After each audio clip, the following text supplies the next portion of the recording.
이제 다 같이 묵도하심으로 새벽 기도를 시작하겠습니다.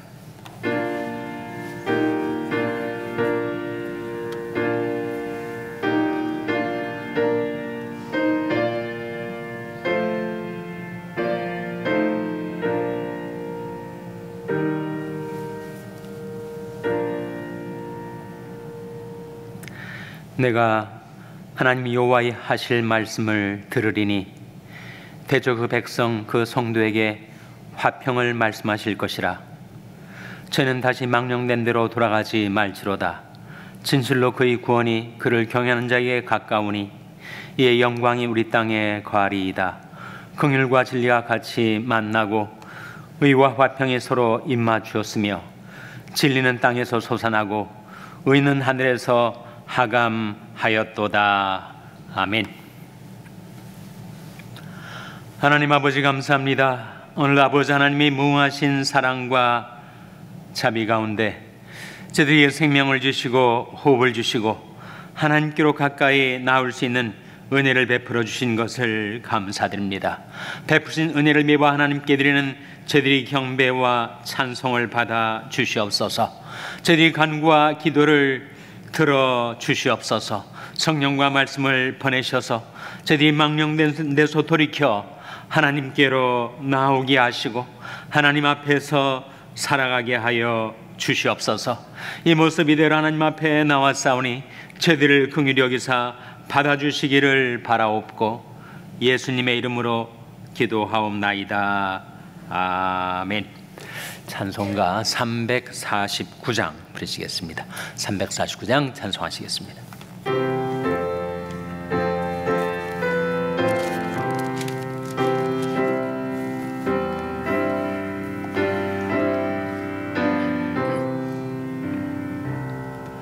나 주의 도움 받고자 주 예수님께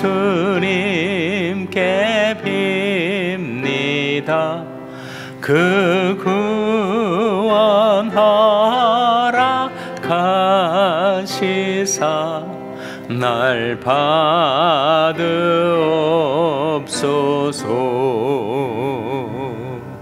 내 모습 이대로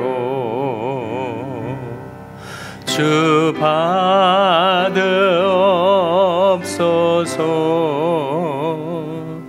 날 위해 돌아가신 주 날 받으옵소서.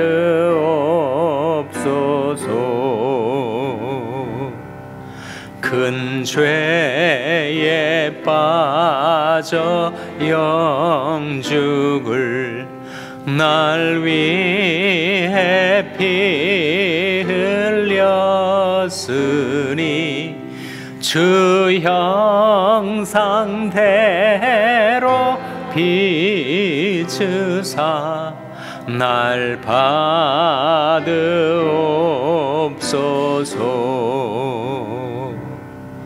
내 모습 이대로 주 받으옵소서.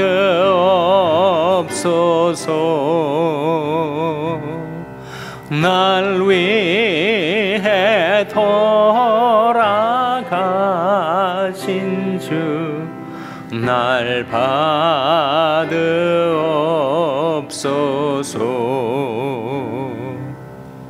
내 힘과 결심 약하여 늘 깨어지기 쉬우니 주 이름으로 구원해 날 받으옵소서.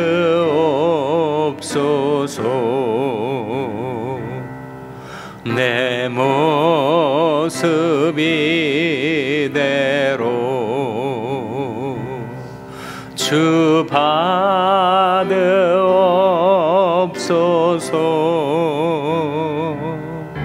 날 위해 돌아가신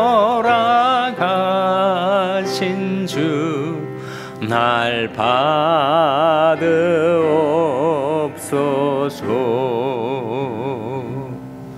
내 주님 서신 발 앞에 나 꿇어엎드렸으니 그 크신 역사 이루게 날 받으옵소서.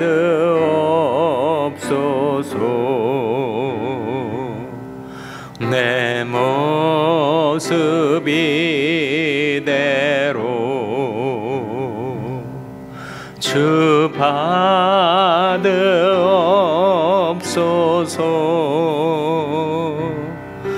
날 위해 돌아가신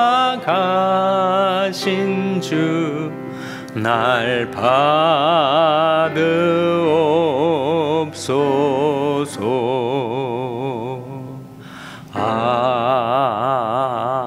아멘.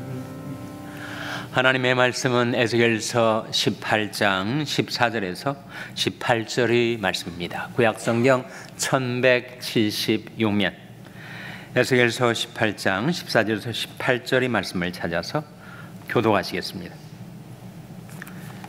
에스겔서 18장 14절에서 18절의 말씀입니다.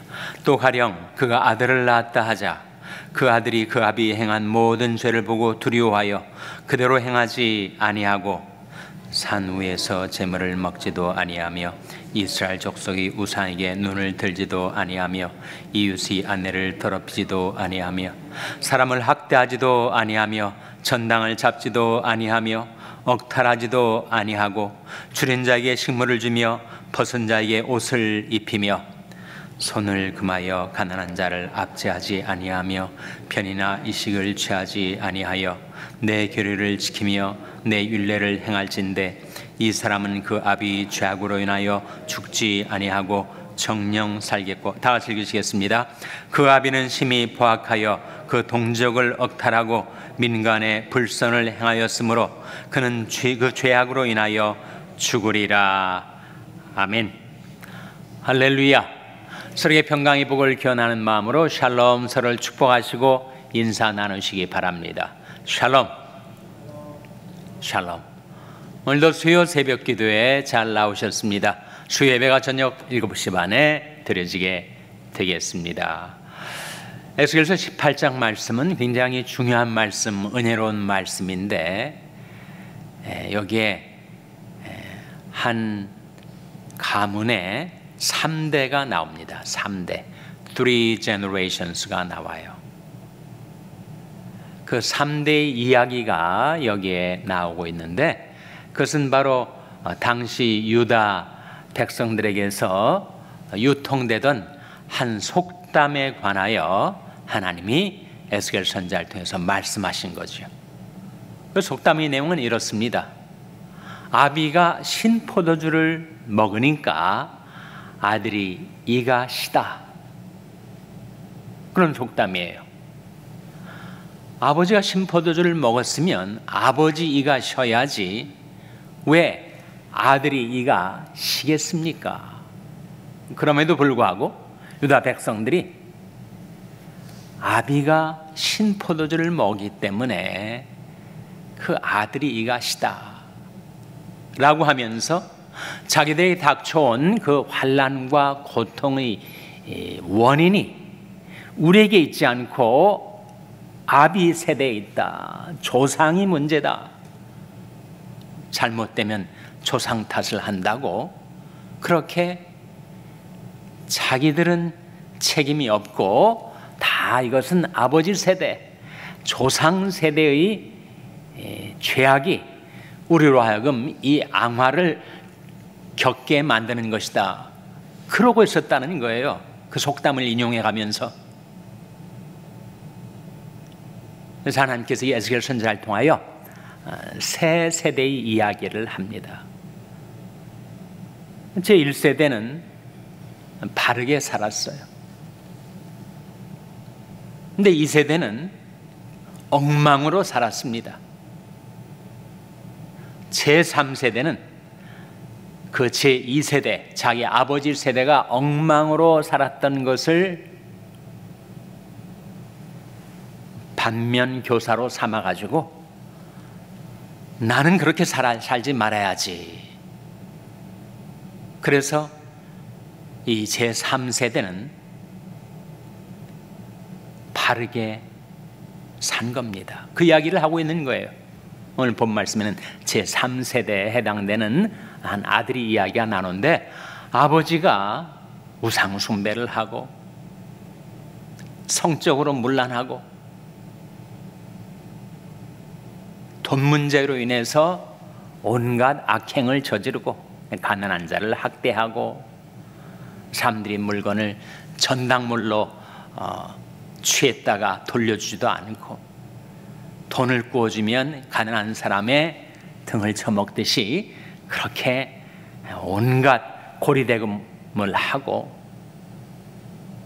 그리고 사람과 사람 사이에 진실과 신의를 다 저버리고, 아버지 세대가 그렇게 사는 것을 보고 아들이 깨달음을 가진 거예요. 우리 세대는 나는 그렇게 살지 말아야지. 아버지 지인이 있을 텐데, 유전 인자가 있을 텐데 그것을 극복하고, 또 아버지가 살아갔던 그 삶의 족적이 있을 텐데 거기에 영향을 받지 않고, 아들은 우상에게 눈을 들어 우상을 바라보지 않고 우상에게 바쳤던 그 재물을 산당에서 산 위에서 먹지도 않고 이웃 여자를 더럽히지도 않고 성적으로 깨끗하게 살았단 말이죠. 그리고 돈 문제에 있어서 깨끗하고, 오히려 자기에게 주어진 돈을 더 가난한 사람 등쳐먹듯이 고리대금을 하는 것이 아니라 오히려 가난한 자를 보면 먹을 것을 주고 헐벗은 자를 보면 옷을 입히고,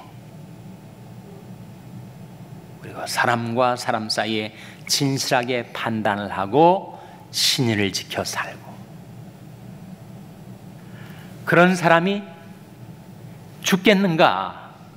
아버지가 신포도주를 먹었으니 아들이가 시게 되겠는가? 자기 아버지 세대는 그렇게 우상 숭배를 하고 문란하게 살았지만 이 아들은 전혀 그렇게 살지 않았으니 그 아들이 정령 살겠고, 그런 말씀이 17절에 나옵니다. 자, 17절 말씀 같이 읽겠습니다. 시작. 손을 금하여 가난한 자를 압제하지 아니하며 편이나 이식을 취하지 아니하여 내 규례를 지키며 내 율례를 행할진대 이 사람은 그 아비 죄악으로 인하여 죽지 아니하고 정령 살겠고. 이 사람은 그 아비 죄악으로 인하여 죽질 않죠. 아비는 분명히 신포도를 먹었지만 아들이 이가 시게 되지 않습니다. 아니, 실제로 그렇잖아요. 아비가 신포도를 먹으면 아비 이가 시게 되겠지, 어떻게 아들이 이가 시게 되겠습니까? 그 속담이 잘못된 건데, 그 속담을 유통시키면서 우리는 책임이 없다, 나는 책임이 없다 라고 하는 유다 백성들을 하나님께서 책망하고 계시는 말씀이죠. 아들은 정령 죽지 않는다. 그러나 아비는 어떻게 됐습니까? 우상 숭배를 하고 성적으로 문란하고 재물을 가지고 악행을 행하고, 그리고 진실과 신의를 저버린 아비는 어떻게 되는가? 18절에 나옵니다. 18절 말씀 시작. 그 아비는 심히 포악하여 그 동족을 억탈하고 민간의 불선을 행하였으므로 그는 그 죄악으로 인하여 죽으리라. 그는 그 죄악으로 인하여, 자기 죄악으로 인하여 자기가 죽는 거죠. 그러니까 자기의 행위의 결과가 자기에게 돌아오는 거지, 그것이 세대를 뛰어넘어서 아들 세대의 그 죄에 대한 책임이 전가될 수는 없는 것이다. 각 세대마다 할아버지 세대, 아버지 세대, 아들 세대, 각 세대마다 자기 세대가 자기 행위에 대한 책임과 결과를 맡게 되는 것이다. 그렇게 말씀하고 있는 것입니다.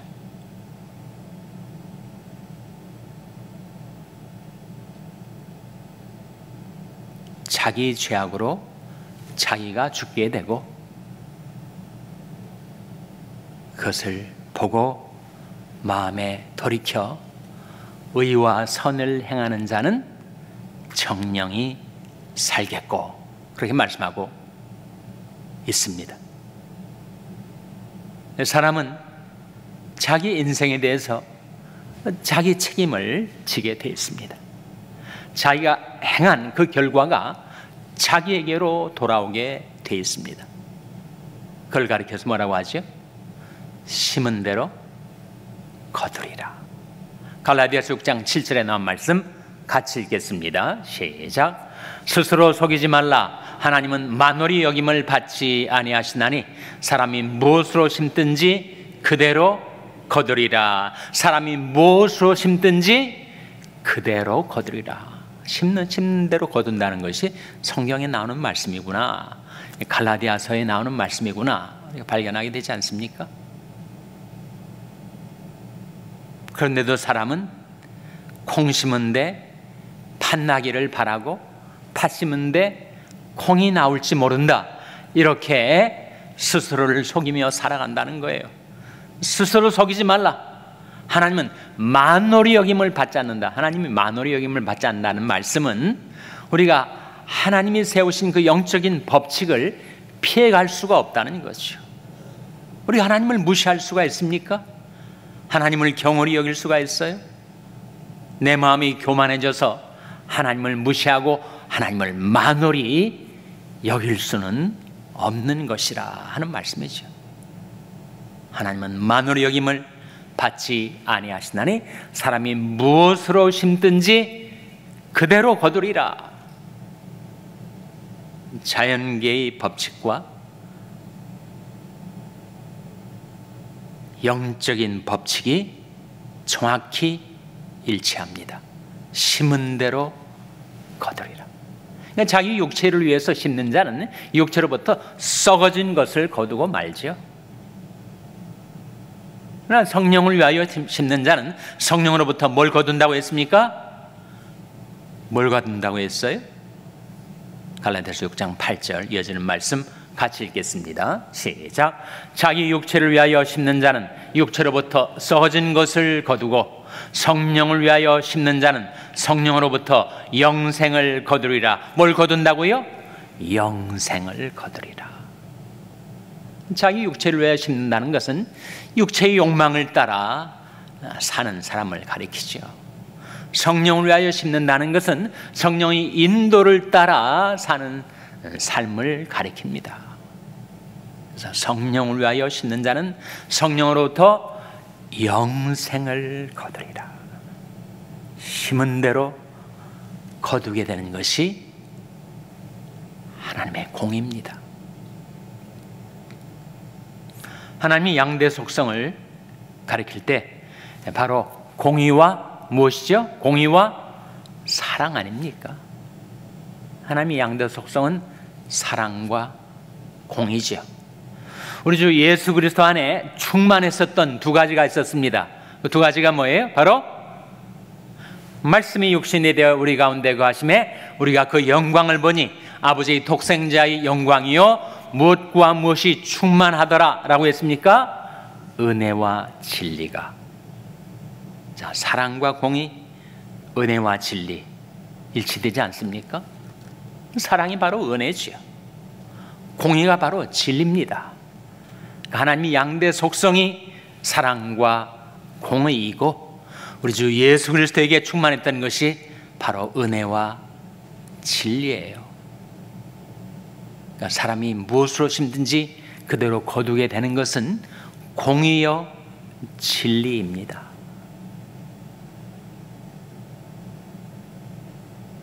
우리가 살면서 죄를 심고 살아왔으니 그 공의와 진리대로 하면 우리가 죽어야죠. 죄의 삭은 사망이니까. 죄의 씨를 심으면 그 결과로 사망이 온다고 하지 않았습니까? 욕심이 잉태한즉 죄를 낳고 죄가 장사한즉 사망을 낳느니라. 그러니까 하나님이 그 공의와 진리대로 하면 우리가 다 죄인이니까 다 죽었어야 마땅할 텐데 우리가 지금 살아있지 않아요? 그것은 무엇 때문입니까? 바로 하나님의 사랑, 우리 주님의 은혜 때문이라는 거죠. 우리가 행한 대로 하나님이 우리를 처치했더라면, 우리 죄악대로 우리를 갚으셨더라면 우리는 살아있지 못하죠. 그것이 하나님의 사랑과 은혜란 말입니다. 시편 103편 10절에 보시면 같이 읽겠습니다. 시작. 우리 죄를 따라 처치하지 아니하시며 우리 죄악을 따라 갚지 아니하셨으니. 이것이 바로 하나님의 사랑, 주님의 은혜 아닙니까? 우리 죄악을 따라 처치하지 않으셨어요. 우리 죄를 따라 우리에게 갚질 않으셨습니다. 그래서 하나님에게는, 우리 주 예수 그리스도에게는 그 두 가지가 같이 만나고 있습니다. 시편 85편 10절에 보시면 같이 읽겠습니다. 시작. 긍휼과 진리가 같이 만나고 의와 화평이 서로 입맞추었으며. 긍휼과 진리가 같이 만난다. 의와 화평이 서로 입맞추었다. 긍휼과 진리는 뭘 가리켜요? 사랑과 공의를 가리키죠. 의와 화평이 서로 입맞추었다. 역시 공의와 사랑을 가리키지 않습니까? 하나님에게는 긍휼과 진리가 같이 만나요. 사랑과 공의 하나님, 그리고 의와 화평이 서로 입맞춥니다. 이 십자가에 횡축과 종축이 있는 것처럼 십자가는 하나님의 사랑과 공의가 만난 지점, 우리 주 예수 그리스도의 은혜와 진리가 만난 지점, 긍휼과 진리가 같이 만나고 의와 화평이 서로 입맞춘 것이 바로 십자가라는 거죠. 어떻게 하면 우리가 하나님의 은혜 가운데 갈 수가 있을까요? 하나님이 진리로 우리를 다스리시면, 우리를 처치하시면 우리가 살아있지 못할 존재인데 어떻게 하면 우리가 은혜 가운데 살 수가 있을까요? 하나님이 공의로 나를 심판하시면 나는 이미 죽었어야 했는데 어떻게 내가 지금까지 살아있으며 앞으로도 하나님의 사랑 가운데 살아갈 수가 있을까요? 지금 이 한 가문의 3대, 세 세대를 보여주면서 아버지가 엉망으로 살았음에도 불구하고 그 아들이 정령 살겠고 살 수 있었던 길이 무엇입니까? 바로 돌이킴이었습니다. 내가 이런 유전적인 성향이 내게 있고 아버지가 끼쳐놓으신 그런 엉망으로 사는 삶의 본보기가 내 앞에 놓여있지만 나는 그렇게 살지 말아야지 라고 망령된 데서 하나님께로 돌이키는 돌이킴, 그것이 그를 살게 만든 거죠. 그것이 그로 하여금 하나님의 사랑 가운데로 들어오게 했고 주님의 은혜 가운데로 들어오게 만든 것입니다. 그 돌이킴을 성경에서 뭐라고 하죠? 그걸 바로 회개라고 합니다. 이방인들이 율법이 없었기 때문에, 하나님 말씀이 없었기 때문에 다 엉망으로 살았습니다. 문란하게 살았어요.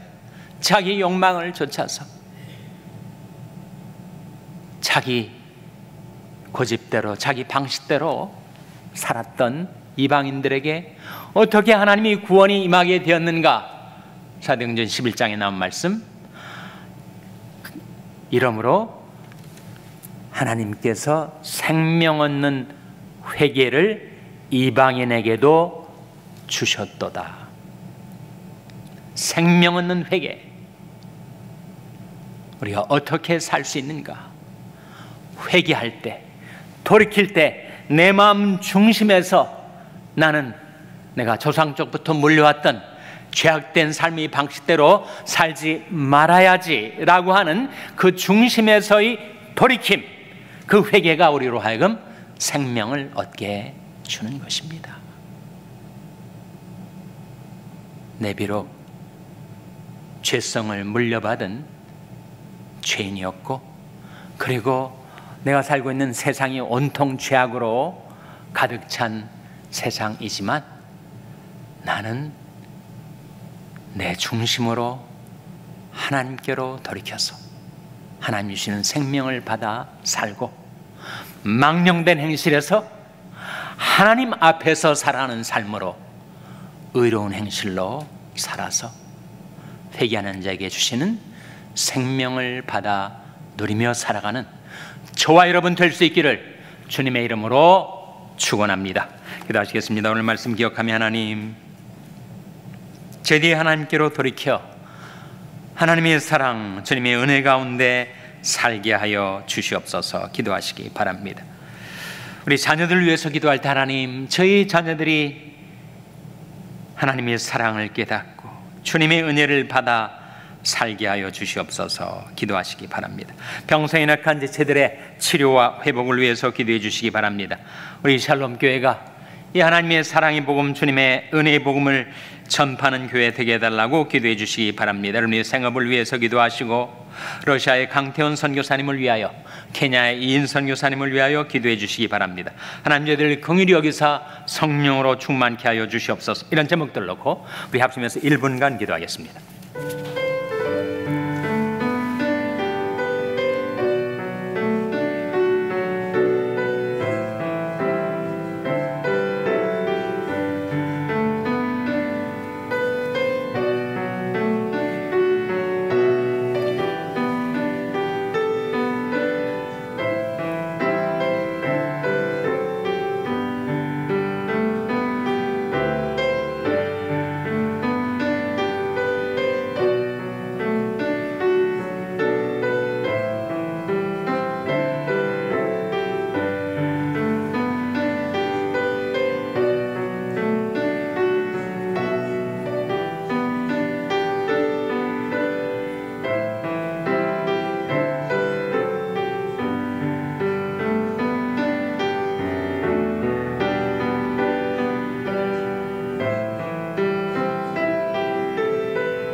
오라, 우리가 여호와께로 돌아가자. 여호와께서 우리를 찌셨으나 도로 낫게 하실 것이요 우리를 치셨으나 싸매어 주실 것임이라. 여호와께서 이틀 후에 우리를 살리시며 제3일에 우리를 일으키시리니 우리가 그 앞에서 살리라. 하나님의 말씀을 들은 저희들이 마음 중심에서 망령된 행실에서 돌이켜 하나님께로 회개하고 돌아와 이제는 하나님 앞에서 살게 하여 주시옵소서. 예수님의 이름으로 기도하옵나이다. 아멘. 하늘에 계신 우리 아버지여, 이름이 거룩히 여김을 받으시오며 나라 임하옵시며 뜻이 하늘에서 이룬 것 같이 땅에서도 이루어지이다. 오늘날 우리에게 일용할 양식을 주옵시고 우리가 우리에게 죄 지은 자를 사하여 준 것 같이 우리 죄를 사하여 주옵시고 우리를 시험에 들게 하지 마옵시고 다만 악에서 구하옵소서. 대개 나라와 권세와 영광이 아버지께 영원히 있사옵나이다. 아멘.